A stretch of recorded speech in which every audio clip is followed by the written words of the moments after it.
I was fighting for what we have today. It was like, this thing is really political.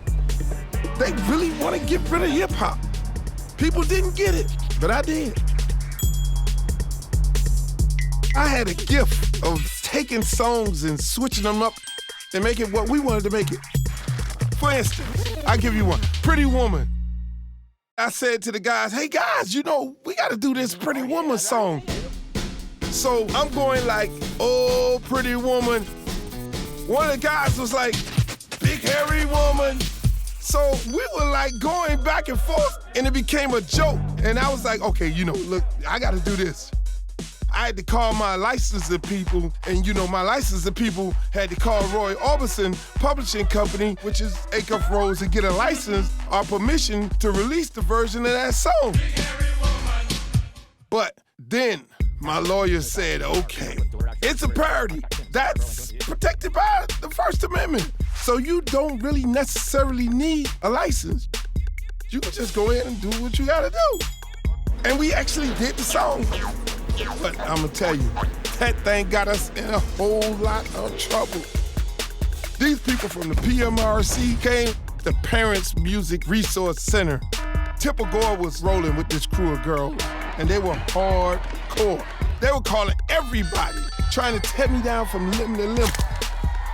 The PMRC went and contacted Roy Orbison estate, and they said, oh, how could you let the 2 Live Crew do a parody of Pretty Woman? We're gonna get people to boycott Roy Orbison records.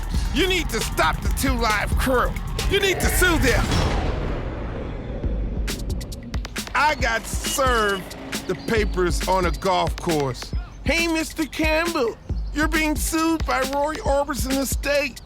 Okay, buddy, just throw it in the golf cart. I'll give it to my lawyers. Roy Orbison publisher, go and sue us. And they won one hearing. And we win a hearing. And you know they get to appeal. And it just keeps getting bounced back and forward. And then it gets kicked to the Supreme Court. I'm like, I'm in the Supreme Court? A rapper? Are you serious? And that was just amazing to just go in there and see these justices presiding over my case. They would sit down in the chairs and I felt like an ant. I felt like the smallest person in the room.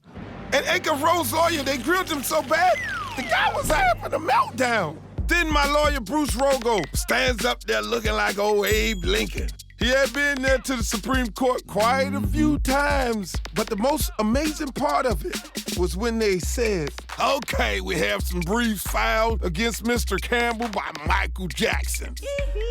I was like, oh, that's my hero. Michael Jackson filed a brief against me? When they issued the ruling, I was totally numb for the whole entire day. I was like, what just happened? Are you serious?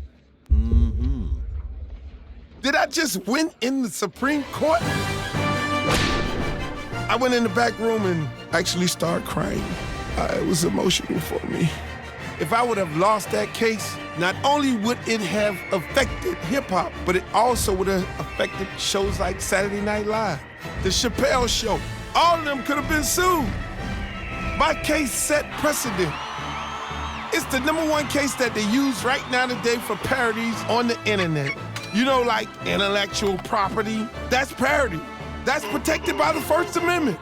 That was my whole thing. I was fighting for what we have today.